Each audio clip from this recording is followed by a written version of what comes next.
तो hello guys, हम निकल चुके हैं अपने घर से श्रीलंका के लिए। श्रीलंका जाने से पहले हमारा सबसे बड़ा टास्क ये था कि हम घर वालों को कैसे मनाएंगे। तो फाइनली हम घर वालों को मना चुके हैं और अब हम निकल चुके हैं अपने घर से श्रीलंका के लिए।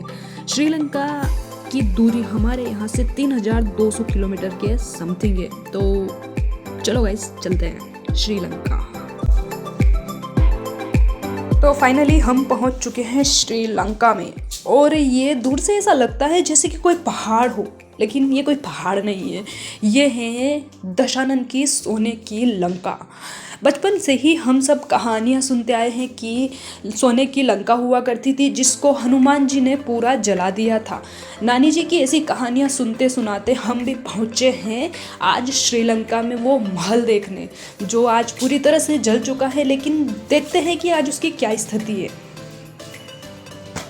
सबसे पहले श्रीलंका के बीचों बीच एक पूरा अगर आप ट्रायंगल बनाओ तो ट्रायंगल की एक तरफ है अशोक वाटिका, ऊपर की तरफ अनुराधपुरम एंड तीसरी तरफ एक और मेजर सिटी है। बट बीचों बीच श्रीलंका के सिगिरिया है। यह सिंह गिरी से बना है। सिंह का मतलब लायन एंड गिरी का मतलब पत्थर। तो ये पूरा एक कैसल है जो पत्थर से कार्व करके एक शेर की शेप में बनाया गया था आज से हजारों साल पहले। एंड इसी को रावण जी की लंका बुलाया जाता है। श्रीलंका में अशोक वाटिका भी है जहाँ पे हनुमान जी के पैर आपको देखने के लिए मिल जाते हैं। उसके अलावा पुष्पक विमान के उड़ाने वाले स्पॉट्स बोले जाते हैं। एक अशोक वाटिका के पास में, एक सिगिरिया जो रावण जी की लंका बोला जाता है। एंड ये पता इसलिए कि ये लैंडिंग के लिए यूज करे जाते थे क्योंकि उसमें ऐसी राइटिंग्स हैं जो उड़ने वाले विमानों की बात करें।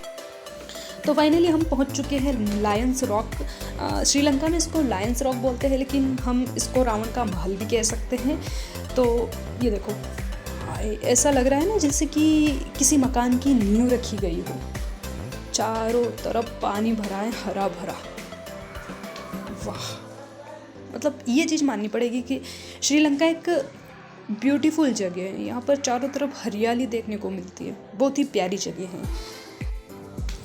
यहाँ की ना एक खासियत है, यहाँ पे पानी भरा है चारों ओर। यहाँ पर ऐसा है कि बारिश कभी भी हो जाती है। मौसम भले साफ हो ना हो, लेकिन बारिश का कोई फिक्स नहीं है, कभी भी हो जाती है। हमें अभी वहाँ पर जाना है, लेकिन अभी थोड़ा हम पहले नीचे देख लेते हैं। ये देखो, वो ऐसा लग रहा है ना जैसे कोई पहाड़ हो, लेकिन वो पहाड़ नहीं है, वो हमारे दशानन की लंका है। यहाँ पे कुछ लिखा हुआ है।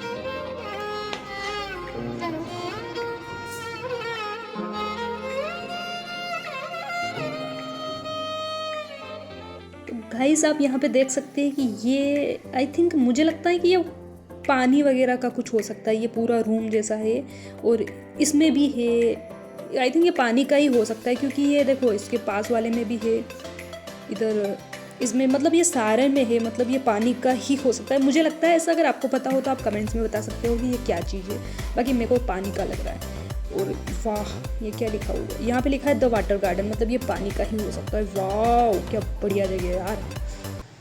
इसको सोने की लंका बुलाया जाता है। इसका एक रीजन ये भी है कि राजा रावण एक बहुत ही ज्यादा सक्सेसफुल लीडर थे एंड उन्होंने पूरी लंका को इतना ज्यादा अमीर बना दिया था कि वहाँ पे गरीब से गरीब लोगों के पास भी सोने की प्लेटें थी खाना खाने के लिए। एंड अपने किंगडम में इतनी ज्यादा प्रॉस्पेरिटी लाई थी। इसी वजह से जितने भी लंका के लोग थे वो बहुत ही ज्यादा रेस्पेक्ट करते थे राजा रावण। राजा रावण ने लक्ष्मण जी को भी एक सीख दी थी कि कभी भी किसी शुभ काम को करने में देरी नहीं करनी चाहिए। दूसरा, आप चाहे किसी के भी अगेंस्ट हो, आप किसी को भी बुरा समझते हो, अच्छा समझते हो, बट उसको कमजोर नहीं समझना चाहिए क्योंकि उन्होंने वानर सेना को कमजोर समझा एंड वही उनकी मृत्यु का कारण भी बनी। उन्हीं का अहंकार, उन्हीं का एक ईगो जो उनसे ज्यादा बड़ा हो गया, वही उनका हार का कारण भी बना। एंड इसी वजह से उनकी इतनी सारी अच्छाइयों के बाद भी उन्हें अभी भी एक नेगेटिव रोल में देखा जाता है। तीसरा, कि अपनी लाइफ के जो सबसे इम्पोर्टेंट सीक्रेट होते हैं वो किसी को नहीं बताने चाहिए क्योंकि उन्होंने अपने सीक्रेट्स बताए थे विभीषण जी को एंड वही उनके भाई थे जो उनके अगेंस्ट हो गए। उसी से कहावत भी बनी है कि घर का बेदी रावण काफी सुंदर म्यूजिक बजाते थे, वो वीणा बजाते थे। रावण ने अपनी थाई के नीचे एक नस काट के उसको स्ट्रिंग बना के वीणा में भी यूज कर रखा है। आज की डेट में डॉक्टर्स बाईपास सर्जरी टाइम में थाई की वो एक्स्ट्रा नस को यूज करते हैं ऑपरेशन के लिए। राजा रावण शिव जी के सबसे बड़े भक्त थे।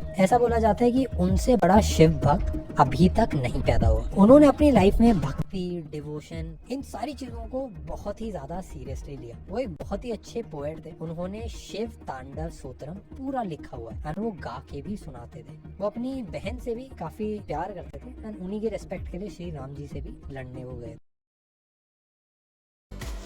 वैसे अगर इसके ऊपर कोई पुरानी किताबें वगैरह होगी तो उसमें लिखा होगा कि ये क्या है। वैसे मैंने सुना है कि ये मतलब बहुत सारे बोलते हैं कि ये असुरों ने बनाया था और कुछ लोग बोलते हैं कि ये विश्वकर्मा जी ने बनाया था, बट मुझे नहीं पता कि ये किसने बनाया था। लेकिन देखो चारों तरफ पत्थरों से बनाया हुआ है ये, और अभी इसमें कुछ चेंजेस किए गए हैं। तो ये देखो, ये पुराने, बिल्कुल पुराना जैसा ही लग रहा है ये ऊपर से, ये ऊपर हमको मतलब इनसे जाना है, इन सीढ़ियों से जाना पड़ेगा, इतना ऊपर है वो।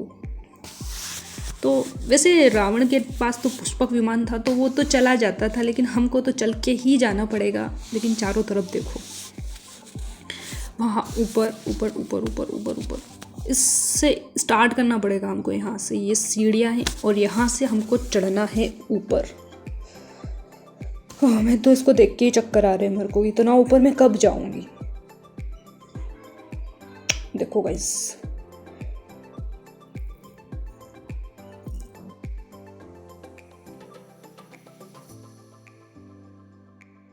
आई थिंक ये पता नहीं मुझे क्या है, बट मैं तो ऊपर चढ़ रही हूँ।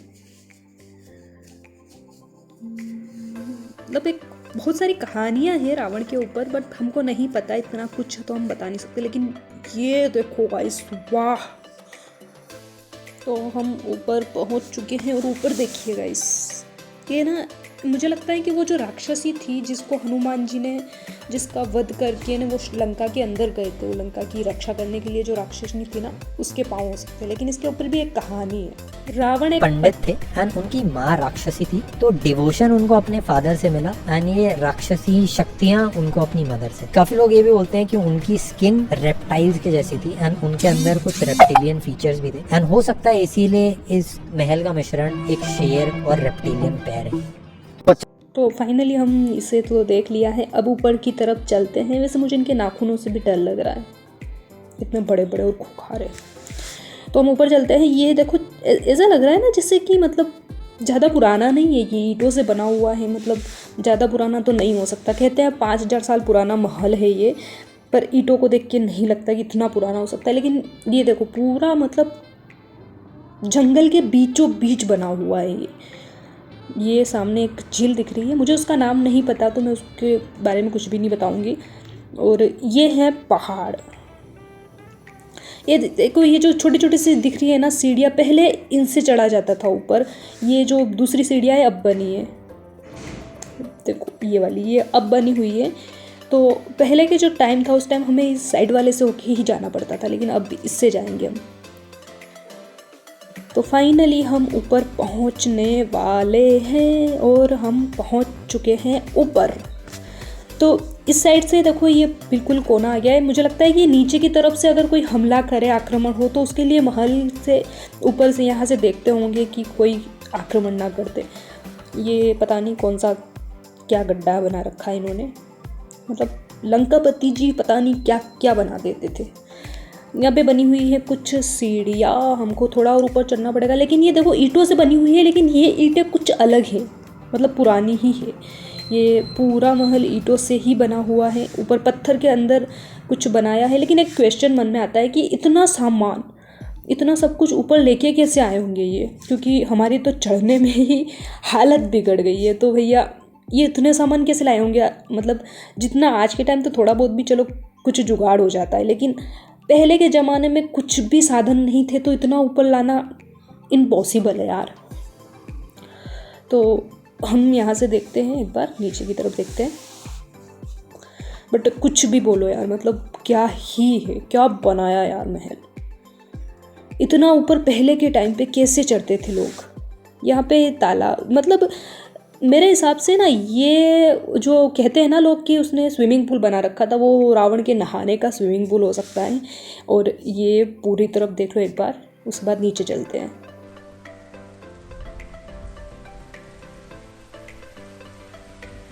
मतलब बहुत ही ब्यूटीफुल है ये। हालांकि मतलब यहाँ पर कुछ जगह मतलब वो ब्लैक ब्लैक दिखता है, ऐसा लगता है ना जैसे कुछ रावण ने वो मतलब वो रावण की लंका जली थी ना, तो वो निशान अभी भी दिख जाते हैं कहीं ना कहीं पे। ये हनुमान जी आ गए हैं यहाँ पे। तो ये देखो तालाब पर पानी भरा हुआ है, लेकिन एक क्वेश्चन माइंड में ये आ रहा है कि इतना ऊपर पानी कैसे भरा हो सकता है। ये वहाँ से हम आए हैं और वहाँ पे पार्किंग है। देखो ये पूरा पूरा का पूरा जंगल में बसा हुआ है। मतलब लंकापति जी के माइंड में क्या आया था कि इतने घने जंगल में उन्होंने महल बनाया। तो यहाँ से नीचे उतरना है हमको। भैया मेरे को तो जाना ही नहीं है, मैं तो ऊपर ही रह जाऊँगी। इतना हालत टाइट हो गई चढ़ने में, भैया उतरेंगे कैसे, ये बहुत टफ है। हाय हेलो हेलो, ये मोबाइल लेके नहीं चला जाए मेरा, बाय बाय। ये यहाँ से देखिए नीचे की तरफ, मतलब ये एक तरफ से देखो ऐसा लग रहा है कि एक पत्थर को ही काट के इन्हें बनाया गया है। लेकिन मतलब ये पहले कैसे बनाते होंगे ये लोग, पत्थरों को तोड़ना, इतना बड़ा महल बनाना कैसे पॉसिबल था, सोचने की बातें हैं हालांकि ये सब। तो फाइनली हम नीचे जा रहे हैं। और अगर आपको वीडियो थोड़ा भी पसंद आया हो और अगर आपको यूज़फुल लगा हो तो आप चैनल को सब्सक्राइब ज़रूर करें, लाइक करें और शेयर करें अपने दोस्तों के साथ। और नेक्स्ट टूर हमको कहाँ करना है आप कमेंट सेक्शन में ज़रूर बताएं।